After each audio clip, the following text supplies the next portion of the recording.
Talofa, and welcome to the Asia Pacific Forum for Sustainable Development side event on climate mobility framework design process in the Pacific.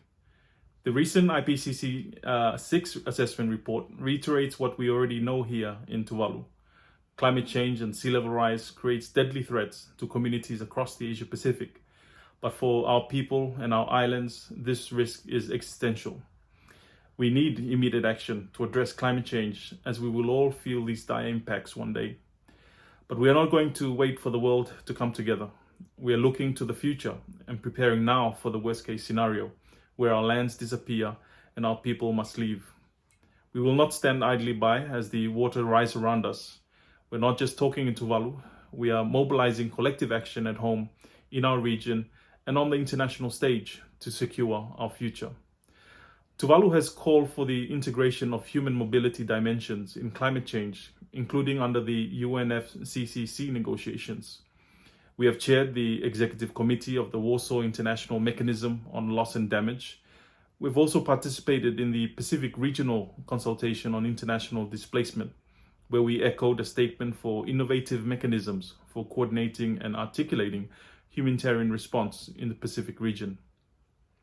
At the regional level, we have established the Joint Working Group on Climate Mobility through the support of the Pacific Climate Change, Migration and Human Security Program, which is implemented by IOM, ESCAP and other UN agencies.